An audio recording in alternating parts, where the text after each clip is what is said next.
In the name of the Father, and of the Son, and of the Holy Spirit. Amen. The grace of our Lord Jesus Christ, in the love of God, and the communion of the Holy Spirit be with you all. And with your spirit. Brethren, let us acknowledge our sins as to prepare ourselves to celebrate the sacred mysteries.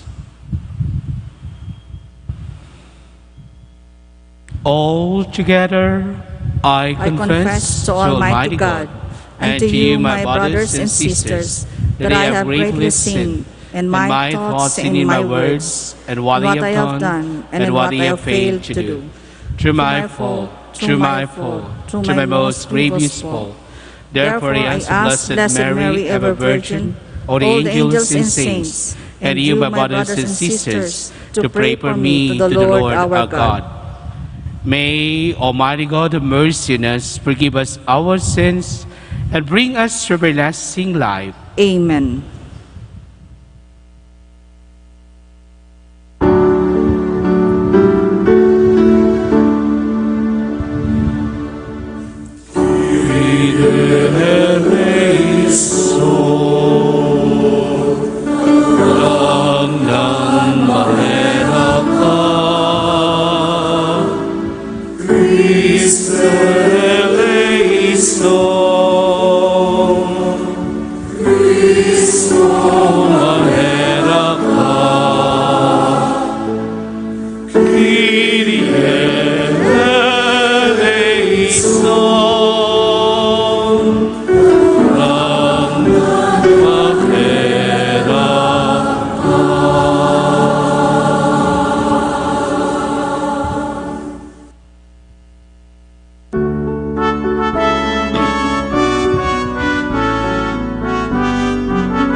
Jesus Christ, only begotten Son, Lord God, Lamb of God, Son of the Father, who take away the sins of the world, mercy on us, who take away the sins of the world, receive our prayer.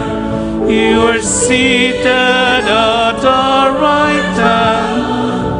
right hand of the Father. Have mercy on us. God, glory to God, glory to God in the highest, and on earth, peace on earth, peace to people of good will.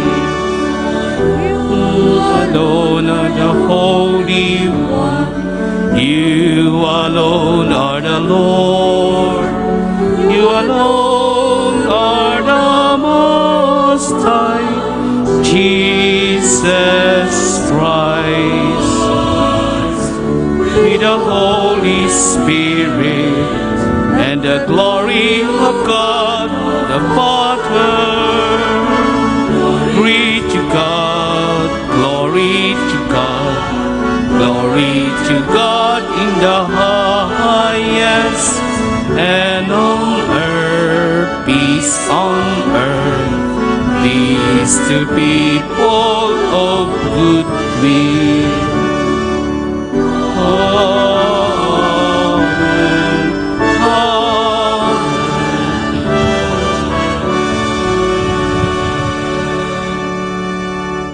Let us pray. Almighty and ever-living God, whom you taught by the Holy Spirit, we dare to call our Father. Bring, we pray, to perfection in our hearts the spirit of adoption of your sons and daughters, that we may merit to enter into the inheritance which you have promised, to our Lord Jesus Christ, your Son, who lives and reigns with you, at the unity of the Holy Spirit, one God, forever and ever. Amen. Please all be seated. The prophet Elijah experiences God through a tiny whispering sound. God is present in the ordinary and extraordinary events of life. Let us all listen to the first reading. A reading from the first book of Kings. At the mountain of God, Horeb, Elijah came to a cave where he took shelter. Then the Lord said to him, "Go outside and stand on the mountain before the Lord. The Lord will be passing by." A strong and heavy wind was rending the mountains and crushing rocks before the Lord. But the Lord was not in the wind. After the wind there was an earthquake, but the Lord was not in the earthquake. After the earthquake there was fire, but the Lord was not in the fire. After the fire there was a tiny whispering sound. When he heard this, Elijah hid his face in his cloak and went and stood at the entrance of the cave. The word of the Lord. Thanks be to God. Responsorial Psalm, our response. Lord, let us see your kindness and grant us your salvation. Lord, let us see your kindness and grant us your salvation. I will hear what God proclaims. The Lord, for he proclaims peace. Near indeed his salvation to those who fear him, glory dwelling in our land. Lord, let us see your kindness and grant us your salvation. Kindness and truth shall meet, justice and peace shall kiss. Truth shall spring out of the earth, and justice shall look down from heaven. Lord, let us see your kindness and grant us your salvation. The Lord himself will give his benefits. Our land shall yield its increase. Shall justice walk before him and prepare the way of his steps. Lord, let us see your kindness and grant us your salvation. The Apostle Paul shares the pain he feels for his people who fail to accept Jesus as the Messiah. And yet in his own good time, God will bring the people of Israel to himself. Let us listen to the second reading. A reading from the letter of St. Paul to the Romans. Brothers and sisters, I speak the truth in Christ. I do not lie. My conscience joins with the Holy Spirit in bearing me witness that I have great sorrow and constant anguish in my heart. For I could wish that I myself were accursed and cut off from Christ for the sake of my own people, my kindred according to the flesh. They are Israelites. Theirs the adoption, the glory, the covenants, the giving of the law, the worship, and the promises. Theirs the patriarchs, and from them, according to the flesh, is the Christ, who is over all, God blessed forever. Amen. The word of the Lord. Thanks be to God. Please all stand for the gospel acclamation.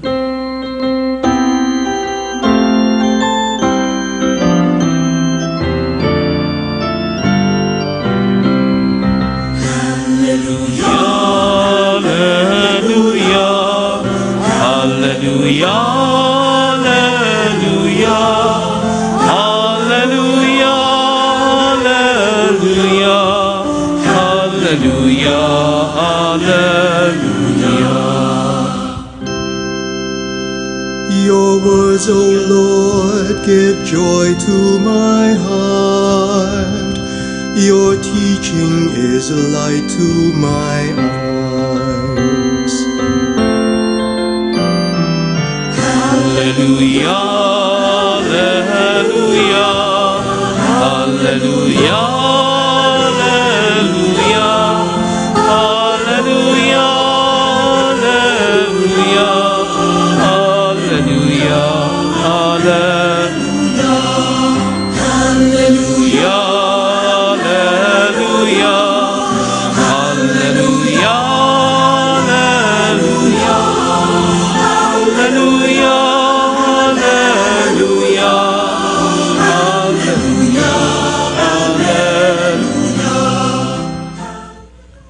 The Lord be with you. And with your spirit.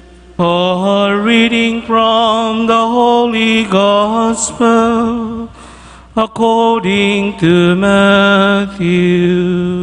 Glory to you, O Lord.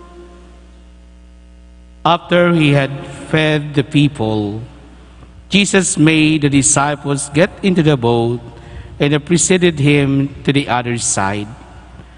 While he dismissed the crowds, after doing so, he went up on the mountain by himself to pray. When it was evening, he was there alone.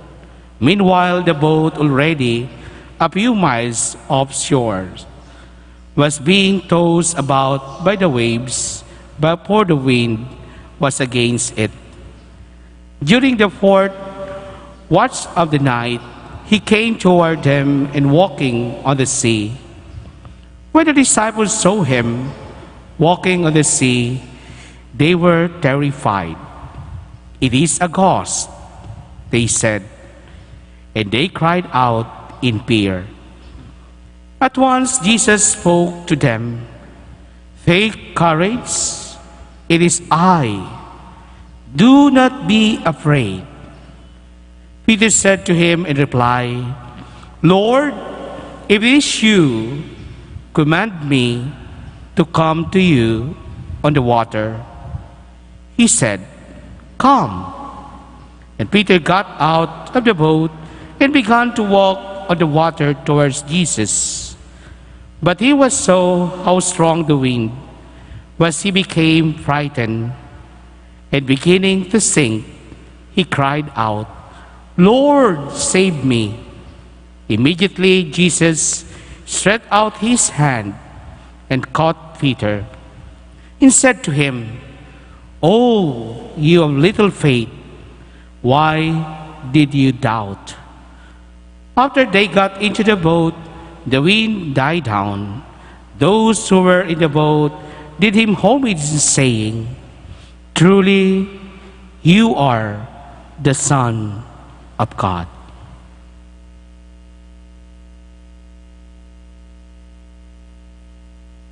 The Gospel of the Lord. Praise to you, Lord Jesus Christ. Please all be seated. So once again, good afternoon, my dear brothers and sisters. Oh, you have little faith. Why did you doubt? Sa maraming pagkakataon sa buhay ng tao, siguro walang tao na walang pangamba, walang takot na nararamdaman sa kaniyang buhay. Bawat isa sa atin ay punong-puno ng pangamba, punong-puno ng takot. At dahil sa pangamba at takot, nandyan ang pag-alinlangan. Pag-alinlangan na magtiwala sa kapwa, pag-alinlangan na magtiwala sa Diyos. Kung ating pinakinggan maigi ang Ebanghelyo ayon kay San Mateo, at kung ikaw ay isang nakatira sa kabilang dagat, alam mo kung paano ang dagat, sabi nga, kapag ang dagat ay nakakatakot.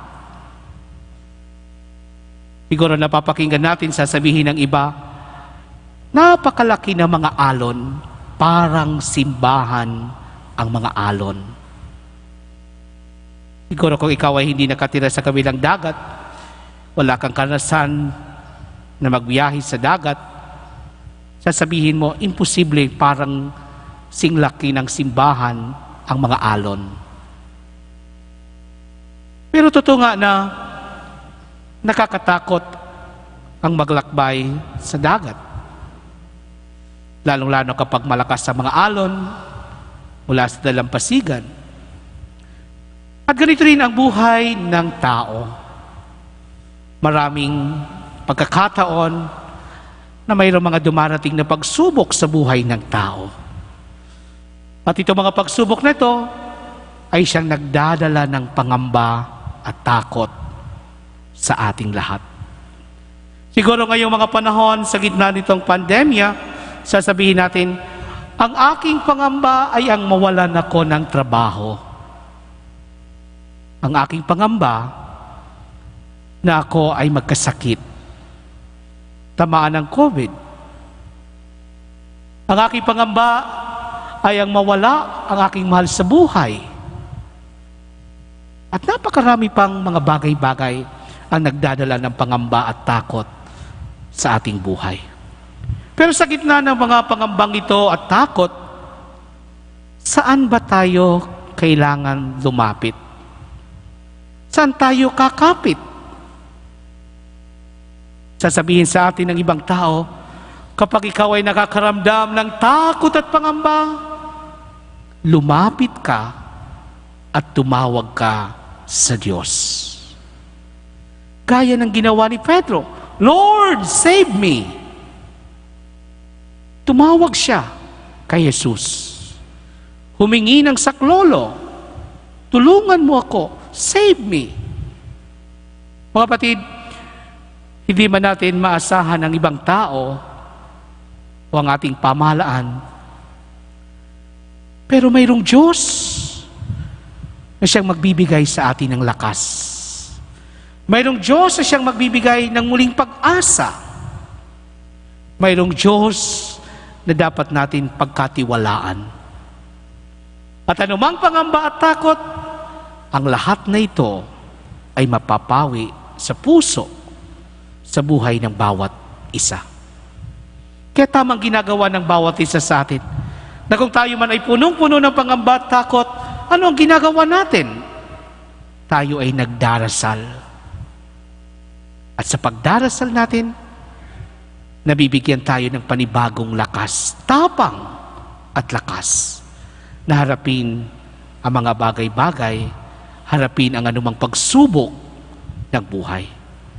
Kaya naway mga kapatid, sa gitna man ito ng pandemyang ito, kahit man mayroon tayong pag-alinlangan, baka mawala ng trabaho, baka magkaroon ng sakit, mawala ng mahal sa buhay, huwag tayong mawala ng pag-asa. Mayroong Diyos na siyang dapat nating lapitan. Mayroong Diyos na siyang dapat nating tawagin. At umasa tayo, papakinggan ng Diyos ang ating mga hinaing. Tutugunan ng Diyos ang ating mga pangangailangan. Gaya sa ginawa ni Jesus kay Pedro. Ginawad ni Jesus ang kanyang mga kamay kay Pedro. Naway, nararamdaman din natin ito ngayon. Sa anumang pagsubok ng buhay, mayroong Diyos na siyang nagagawad ng kanyang makamay at umasa tayo, natutulungan tayo ng Diyos. Ang kailangan lamang ay ang tumawag sa Kanya, lumapit sa Kanya, at higit sa lahat, ang magtiwala sa Kanya. Sabi nga natin, never, never give up. Never, never lose hope. Mga kapatid, sa pagpatuloy natin ng pagdiriwang ng misang ito, muli hingin natin, nabigyan tayo ng lakas at tapang ng loob upang harapin ang anumang alon na dala ng pagsubok sa buhay natin. Harapin ang anumang, sabi nga, bigat ng problema, bigat ng buhay na dinadala o hinaharap ng bawat isa sa atin. Sapagkat sa wika ni Jesus, sabi nga ngayon, "Oh, you have little faith, why did you doubt?" Huwag tayo mag-alinlangan. Papawiin ng Diyos ang anumang pangamba, ang anumang takot na nasa puso ng bawat isa. Ang pagdiriwang ng misang ito, lumapit tayo sa Kanya at tumawag sa Kanya at igagawad ng Diyos ang Kanyang mga kamay sa bawat isa. Sa ngalan ng Ama at ng Anak at ng Espiritu Santo. Amen. Please all stand. Profession of faith. All together. I believe In God, the Father Almighty, creator of heaven and earth, and in Jesus Christ, only Son, our Lord, who was conceived by the Holy Spirit, born of the Virgin Mary, suffered under Pontius Pilate, was crucified, died, and was buried. He descended into hell. On the third day he rose again from the dead. He ascended into heaven, and is seated at the right hand of God, the Father Almighty. From there he will come to judge the living and the dead. I believe in the Holy Spirit, the Holy Catholic Church, the communion of saints, the forgiveness of sins, the resurrection of the body, and life everlasting. Amen. the Lord is Emmanuel, God who is ever with us. Help us is there for us who call upon Him life's burdens and uncertainties. We pray to the Father. Father, come to the help of your people. Father, come to the help of your people. May the Pope, the bishops, priests, and deacons be zealous in proclaiming the gospel of love to the world, and may they not be drawn by fear or discouragement, we pray. Father, come to the help of your people. May the Church, the people of God, be filled with hope and courage in the periods of dangers, violence, unbelief, and egoism, we pray. Father, come to the help of your people. May our government and civil leaders protect the rights and dignity of farmers, fishermen, factory workers, and overseas Filipino workers, we pray. Father, come to the help of your people. May Jesus' words today assure those who listen to Him of God's loving presence amid tragedies and trials. May His words give comfort to those who are suffering today, we pray. Father, come to the help of your people. May the needy, the suffering, and the dying experience your great love and providence through the care of people around them, we pray. Father, come to the help of your people. Let us pray for the urgent concerns of our community in our personal intentions. We pray. Father, come to the help of your people. Heavenly Father, in the face of life's difficulties, we raise our hands to you. reach out to us and help our unbelief, and make us your true disciples through Christ our Lord. Amen. Please be seated for the reception of our offerings. Since it is Sunday, the parish is appealing for our extra help. We are going to have 2 collections. The first is the apostolic work and needs of our parish.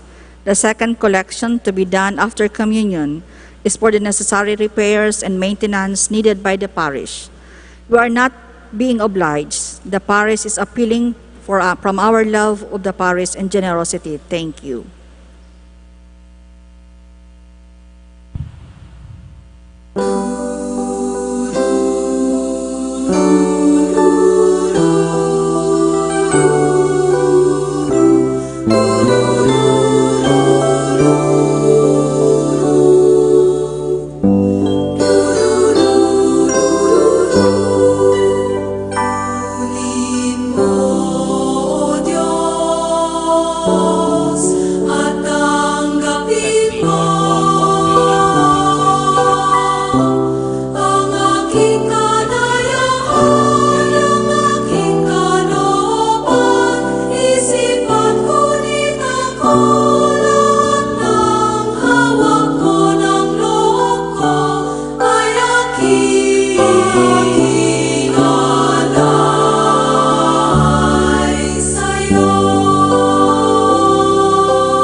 Please all stand. Pray, brethren, that my sacrifice is yours, may be acceptable to God, the Almighty Father. May the Lord accept the sacrifice at your hands for the praise and glory of his name, for our good and for the good of all his holy church. Be pleased, Lord, to accept the offerings of your church, for in your mercy you have given them to be offered, and by your power have you transformed them into the mystery of our salvation, through Christ our Lord. Amen. The Lord be with you. And with your spirit, Lift up your hearts. we lift them up to the Lord. Let us give thanks to the Lord our God. It is right and just. It is truly right and just, our duty in our salvation, always and everywhere to give you thanks. Lord, Holy Father, Almighty and eternal God, for you so loved the world that in your mercy you sent us the Redeemer to live like us in all things but sin, so that you might love in us what you love in your Son. By those obedience we have been restored to those gifts of yours, that by sinning we have lost in disobedience. And so, Lord, with all the angels and saints, we too give you thanks, as in exaltation we acclaim.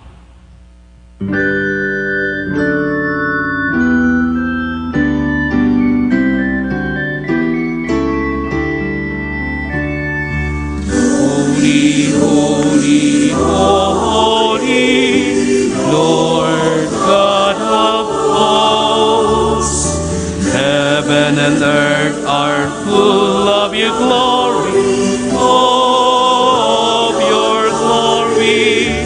Hosanna in the highest, Hosanna in the highest. Blessed is he who comes in the name of the Lord. Hosanna in the highest, Hosanna in the highest, Hosanna in the highest, Hosanna in the highest. all kneel. You are indeed holy, Lord, the fountain of all holiness. Make holy, therefore, this gifts, you pray. Be setting down your Spirit upon them, let it you fall, so that they may become for us the body and blood of our Lord Jesus Christ. At the time he was betrayed, he entered willingly into his passion. He took bread and gave thanks, broke it, and gave it to the disciples, saying, "Take this, all of you, and eat of it. For this is my body, which will be given up for you."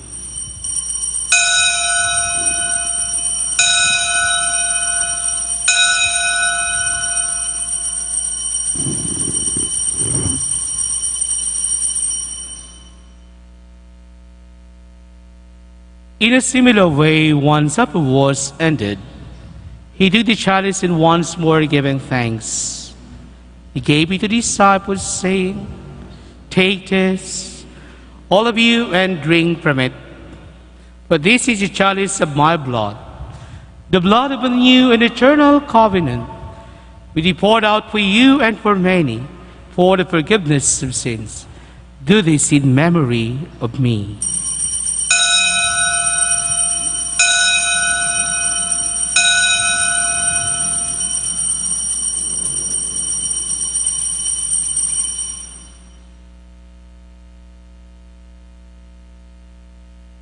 The mystery of faith.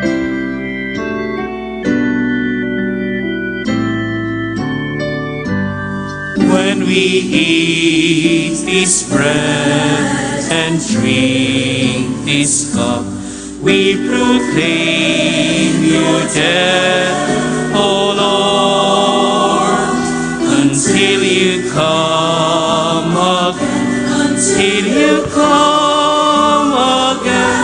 We proclaim your death, O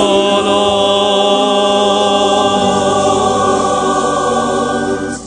Therefore, as we celebrate the memorial of his death and resurrection, we offer you, Lord, the bread of life and the chalice of salvation, giving thanks to us worthy to be your presence and ministers to you.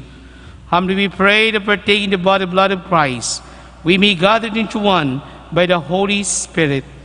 Remember, Lord, your church spread throughout the world, and bring her to the fullness of charity, together with Francis, our Pope, Rolando, our Bishop, and all the clergy. Remember also brothers and sisters of fallen asleep, and I hope the resurrection, and all have died in your mercy. Welcome them into the light of your face. Have mercy on us all, we pray, that with the Blessed Virgin Mary, Mother of God, with Saint Joseph, her most chaste spouse, with the blessed apostles, with the saints who have pleased you throughout the ages, we merit to be coerced into the life, and we praise and glorify you to your Son, Jesus Christ. Through him, and with him, and in him, and the unity of the Holy Spirit, all glory and honor is yours, Almighty Father, forever and ever.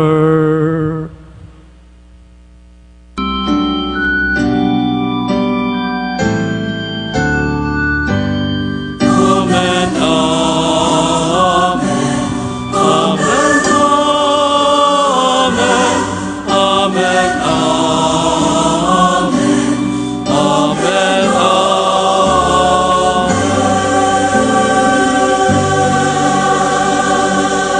All stand. At the Savior's command informed by divine teaching, we dare to say,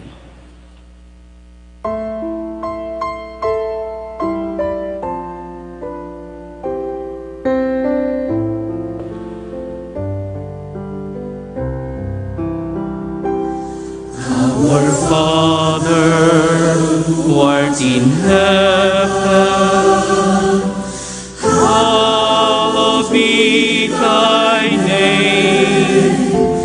Thy kingdom kingdom come, thy will be done, on earth as it is in heaven. Give us this day our daily bread, and forgive us our trespasses,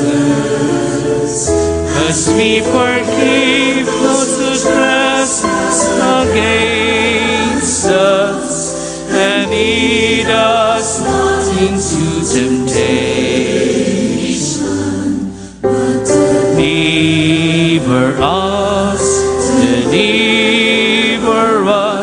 from evil.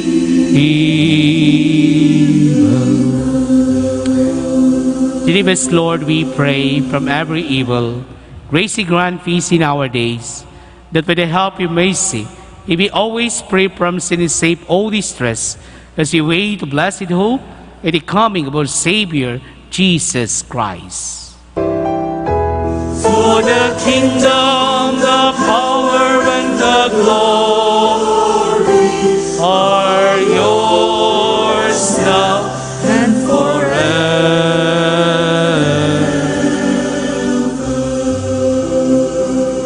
Lord Jesus Christ, who said to your apostles, "Peace I leave you, my peace to give you. Look not on our sins, but on the faith of your church. And graciously grant our peace in unity and accordance with your will, who live and reign forever and ever." Amen. Peace of the Lord be with you always. And with your spirit. Let us offer each other the sign of peace. Peace be with you. Peace be with you. Peace be with you.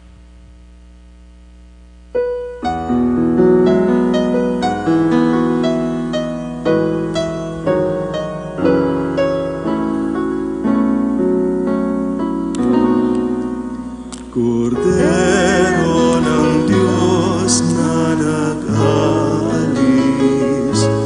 ng mga kasalanan ng mundo, maawa ka sa amin. Kordero ng Diyos, maawa ka.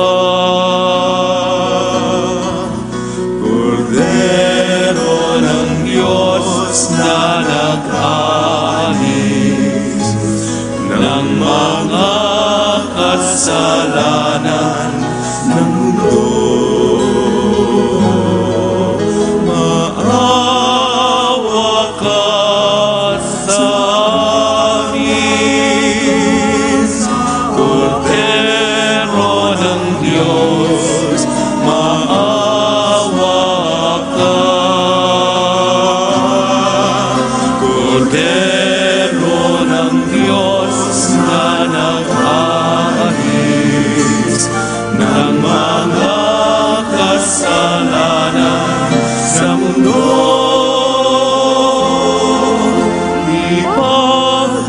ipagkaloob sa amin ang kapayapaan.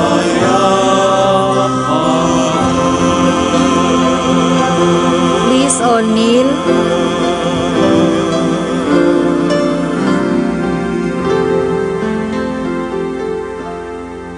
Behold the Lamb of God. Behold him who takes away the sins of the world. Blessed are those who call the supper of the Lamb. Lord, I am not worthy that you should enter under my roof, but only say the word, and my soul shall be healed.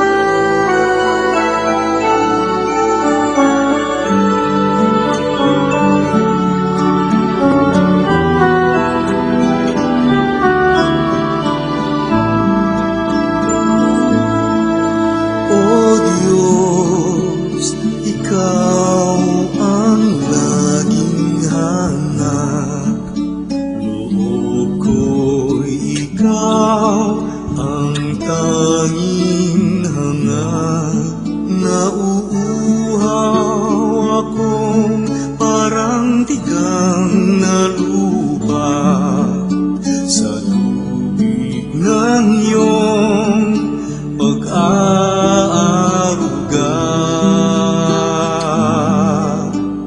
Ika'y pagmamasdan sa dakong banal. Nang makita ko ang iyong pagkarangal, dadalangin akong nakataas aking kamay, magagalak na aawit na ang papuring iaalay. Ngunit ako'y ikaw habang nahimlay, pagkat ang tulong mo sa tuwina'y taglay sa lilim ng iyong mga papat. Umaawit akong buong galak, aking kaluluwa'y kumakapit sa'yo. Kaligtas ay tiyak kung hawak mo ako, magdiriwang ang langit, ang Diyos ang dahilan, ang sa iyo ay nangako, kalagyaong makakamtan. Ngunit ako'y ikaw habang nahimlay, pagkat ang tulong mo sa tuwina'y taglay sa lilim ng iyong. Let us pray. Please all stand. May the communion in your sacrament that we have consumed save us, O Lord, and confirm us in the light of your truth, through Christ our Lord. Amen. May we invite those who are celebrating today their birthday and wedding anniversary to please come in front for a special blessing.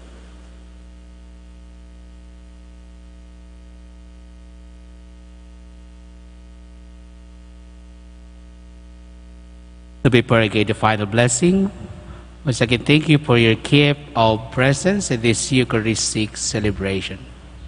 A special way to our commentator, lectors, collectors, lay ministers, sacristan, and especially sa nag-coverage nitong Mass, live streaming Mass. Thank you to the Naga City Smile. And also sa mga nakiisa sa misang ito ngayong hapon. So, salamat po sa inyong lahat. The Lord be with you. And with your spirit. And may Almighty God bless you, the Father, and the Son, and the Holy Spirit. Amen. Go and peace, love, and serve the Lord. Thanks be to God.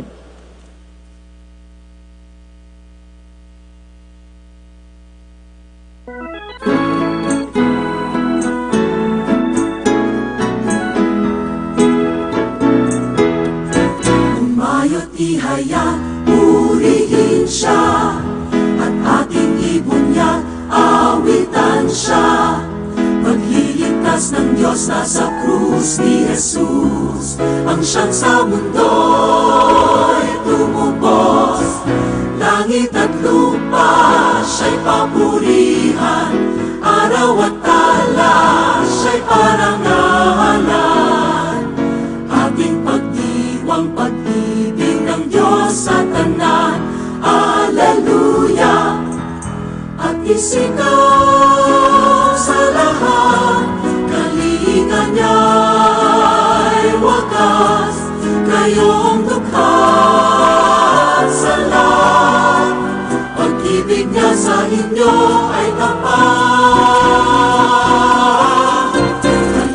Sumaya buong bayan, nagsasabay sigaw sa libutan.